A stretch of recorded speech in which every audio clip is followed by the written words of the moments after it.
आप देख रहे हैं देश लाइव, देश की आवाज। इस वक्त मैं मस्जिद वन मूवमेंट के कार्यक्रम में हूं। आप सबका स्वागत है देश लाइव में। मैं सहल कुरैशी और मेरे साथ में कौसर अली सैयद हैं। सभी को पता है कि जल्द ही 10वीं के और 12वीं के इम्तिहान होने वाले हैं। कुछ चंद महीने बचे हुए हैं इम्तिहान में, एग्ज़ाम में। और पिछले साल जो गुजरात का आप डाटा उठाकर देखें 10वीं के और 12वीं के रिज़ल्ट जो आए तो बहुत ज़्यादा बच्चे फेल हुए थे। और जब बच्चे फेल होते हैं तो सिर्फ उनका ही नहीं, उनके पूरे परिवार का और सबका मूड भी काफ़ी ख़राब होता है। काफ़ी मेहनत भी करते हैं कई बच्चे, और कई बार ऐसा होता है कि कुछ माली हालत कई बच्चों की उस तरीके से नहीं होती है कि 10वीं 12वीं के बाद में वो साइंस लेना चाहते हैं या इंजीनियरिंग करना चाहते हैं, तो उनको पैसों की कमी और भी बहुत सारी चीज़ें रहती है। तो मस्जिद वन मूवमेंट की तरफ से अक्सर इस तरीके के कार्यक्रम चलाए जाते हैं जो एजुकेशन के मामले में गरीब बच्चों को, पसमानदा बच्चों को किस तरीके से अपलिफ्ट किया जाए। और जो बच्चे कमज़ोर हैं, और ख़ास कर देखा गया कि ज़्यादातर जब आप माली एतबार से भी कमज़ोर होते हैं तो एहसास कम तरीका भी शिकार आप रहते हैं। तो एक कार्यक्रम का आयोजन यहाँ पर किया गया। हम कौसर अली सैयद से ही बात करेंगे कि आखिरकार इस प्रोग्राम का मौजू क्या है, क्या कुछ इसकी तैयारियाँ हैं। 12 स्कूलों ने जो है वो इसमें तैयारी अपनी दिखाई है कि हम इसमें शामिल होंगे। कौसर भाई, ये जो प्रोग्राम है जो मैंने शुरुआत में कहा, क्या यही है और क्या है, थोड़ा आप डिटेल में बताएं। एक्चुअली ये प्रोग्राम इसीलिए आइडिया आया कि आपको सबको मालूम होगा पूरे देश भर के लोगों को कि खेरालू में एक मुस्लिम लड़की थी जो 10th में अच्छे मार्क्स लाई थी, लेकिन कोई वो गैर मुस्लिम स्कूल में पढ़ रही थी और वहाँ पर उसके साथ एक डिस्क्रिमिनेशन हुआ। जब प्राइज सेरेमनी आई थी, जिस बच्चों ने अच्छा परफॉर्म किया, वो बच्ची फर्स्ट नंबर आई थी, लेकिन उसका नाम नहीं बोला गया। तब वो पूरे देश में एक मैसेज वायरल हुआ। वो बच्ची गरीब बच्ची थी, लेकिन वो खुशनसीब निकली कि पूरे देश में उस वीडियो को वायरल होने से लोगों में पूछने लगे कि वो कौन है और उसको जानने की कोशिश करने लगे। तभी जब उनसे मिलने उस बच्ची से, तो बच्ची का पता चला कि वो साइंस लेना चाहती थी, लेकिन उसके हालात अच्छे ना होने से वो आर्ट्स में लिया। फाइनेंशियल हालात। हाँ, तो वो उसके लिए ब्लेसिंग डिस्गाइज जैसा कंडीशन रहा। उसकी माली हालत लोगों को पता चली, लेकिन उसको फ़ायदा ये हुआ कि आज वो नाकदर नंदसन के अंदर साइंस में उसने एडमिशन लिया है। तो अब वो साइंस की पढ़ाई कर रही है, जो चाह रही थी वो कर रही है। सो हमारा बदनसीबी, संगठन ने उसका सारा खर्चा उठाने का कहा है कि उसके सारे। हमारी बदनसीबी है कि ऐसे डायमंड्स तो हमारे ऐसे बिखरे पड़े हुए हैं, लेकिन जब तक वो सेंसिटाइज नहीं होता मामला, ना वायरल होता ना, तब तक हमारे लोग जागते नहीं हैं। इसलिए हमने एक शिक्षा यात्रा कैंपेन को लॉन्च किया है कि अब एक भी हमारी वो खेरालू वाली जो बेटी है वैसी वो ना बन पाए और हर एक को मौका मिले।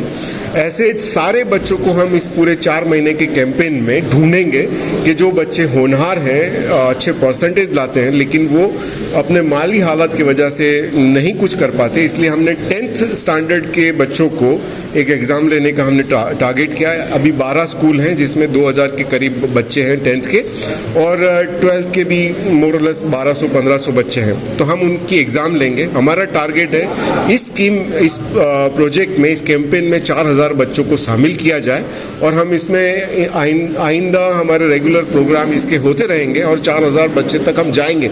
उसमें हमको 35 स्टूडेंट्स ऐसे ढूंढने हैं जो बिल्कुल गरीब है और वो 90% के आसपास लाते हैं।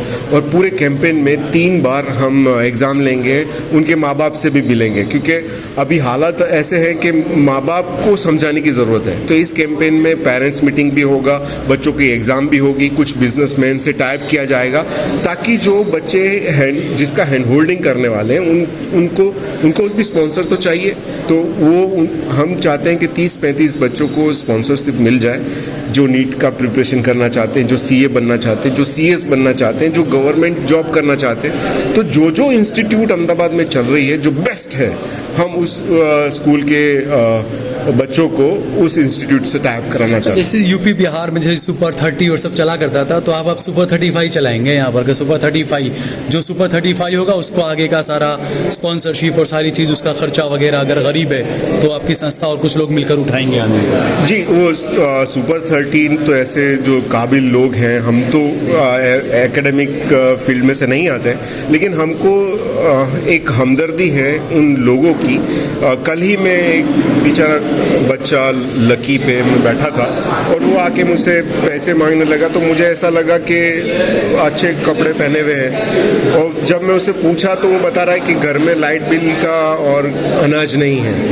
सो ऐसे बच्चे हैं तो उनके माँ बाप उनके बच्चों को कैसे पढ़ाते होंगे? अगर माशरे की हालत, आप कोई चाय की थड़ी पे चले जाओ, कहीं पे भी चले जाओ, आपको 12-15 साल के बच्चे भीख मांगते नजर आएंगे। तो उनकी जो बेसिक नीड पूरी नहीं हो रही है तो एजुकेशन उनके कहाँ से पूरा होता तो होगा? आपने जैसे कहा कि 2000 से 4000 बच्चों का ऐसे एग्जाम लेंगे आप, और शुरुआत में उसमें से 35 को निकालेंगे। जो 35 के अलावा जो बाकी के जो बच्चे, उनके लिए भी कुछ है या तो नहीं? उसके लिए बहुत इंटरेस्टिंग सवाल है।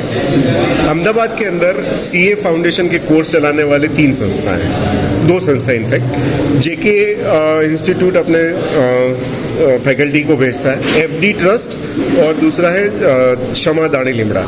तो जो बच्चे रैंकर नहीं है, कॉमर्स पढ़े हुए हैं, तो उसको सीएस बनना है, सीए फाउंडेशन का कोर्स करना है या सीए का फाउंडेशन का कोर्स, यहाँ पे 20,000 रुपये में पढ़ाते हैं। और यहाँ पर आप आए थे तब वो एक हमारे मलिक साहब भी थे, उनका भी एक फाउंडेशन है, वो फाइनेंशियल सपोर्ट करता है। तो उन्होंने भी बोला कि हमने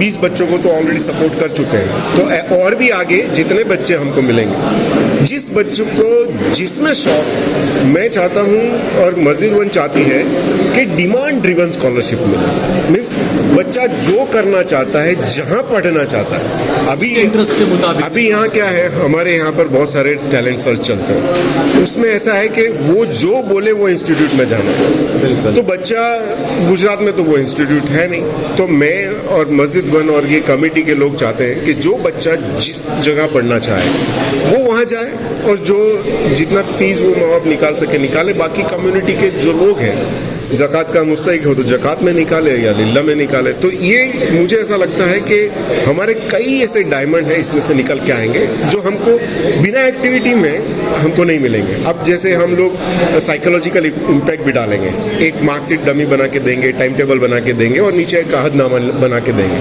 जिससे होगा क्या कि मार्कशीट में बच्चा खुद अपने मार्क्स लिखेगा और अपने परसेंटेज निकालेगा, और वो परसेंटेज के हिसाब से वो टाइम टेबल बनाएगा। तो कोई बच्चा अपने आप को फेल तो नहीं करेगा, तो उसमें 5% बच्चे तो साइकोलॉजिकली पास हो जाएंगे, और जो बच्चे नहीं पास हो रहे उसके लिस्ट भी हम तैयार करेंगे। उसके आगे के लिए हमको क्या करना है वो भी हम सोच रहे हैं। मीन्स हम जो बच्चा पढ़ने में होशियार है वो अपनी कोई ऐसी मीन्स एडवर्स इम्पैक्ट की वजह से उसकी पढ़ाई ना छूट जाए, इसका वहाँ पर हैंड होल्डिंग करना है। और जो बच्चा बिल्कुल ही धंसा हुआ है ज़मीन पे, उसको तो बराबर से पकड़ के बाहर निकालना है, ताकि ऑल राउंड डेवलपमेंट माइनॉरिटीज बच्चों का, खास करके मुसलमान बच्चों का, हम लोग नहीं कर पा रहे हैं। अभी राजकोट के अंदर पाटीदार कम्युनिटी का बहुत बड़ा एक्सपो होने वाला है, मीन्स इंटरनेशनल एक्सपो, जिसमें इंटरनेशनल मैन्युफैक्चरर आने वाले हैं, और वो अपने पाटीदार कम्युनिटी के लोगों को उनके साथ में टाइप कराने वाले हैं। तो वो हमसे कई आगे हैं। मीन्स हम आज अगर काम चालू करेंगे तो 10 साल लगेगा उस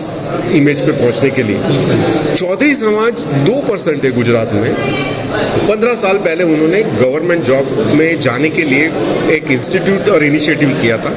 आज उनकी जितनी तादाद है उनसे कई गुना उनके लोग क्लास 1 से लेके 4th क्लास तक सारे लोग हैं। सो हर कम्युनिटी अपने आने वाले मुस्तकबिल उनके बच्चे हैं उसके लिए मेहनत कर रही है। अगर हम आज नहीं जागे तो मुझे ऐसा लगता है कि अभी कभी मौका नहीं आने वाला, क्योंकि इतना गर्द में चला जाने वाला है कि कंडीशन अच्छी नहीं है। लोगों को पता नहीं है कि हम हमारे बच्चों को परवरिश कैसे करना, बच्चों को कैसे आगे लेके जाना।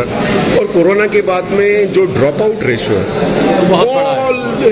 अगर पूरे हिंदुस्तान के लोगों का, अगर वो मुस्लिम कम्युनिटी का देखा जाए ना तो उससे डबल है ड्रॉप आउट रेशियो। यानी हर स्कूल में से 100 150 बच्चे गायब हैं। तो अब वो बच्चे क्या कर रहे हैं हमको पता नहीं है। क्या वो किसी गलत इलीगल काम में इन्वॉल्व हो गए कि नहीं हो गए, कुछ पता नहीं हो, बस डेटा नहीं है।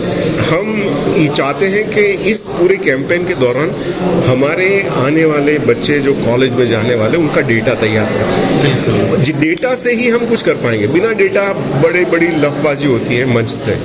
इसलिए जब तक डेटा नहीं है, जब तक बीमारी का पता नहीं है, आप डायग्नोसिस नहीं कर पाए, तब तक आप दवा नहीं दे पाएंगे। ठीक है, बहुत बहुत शुक्रिया हमसे बातचीत करने के लिए। शुक्रिया।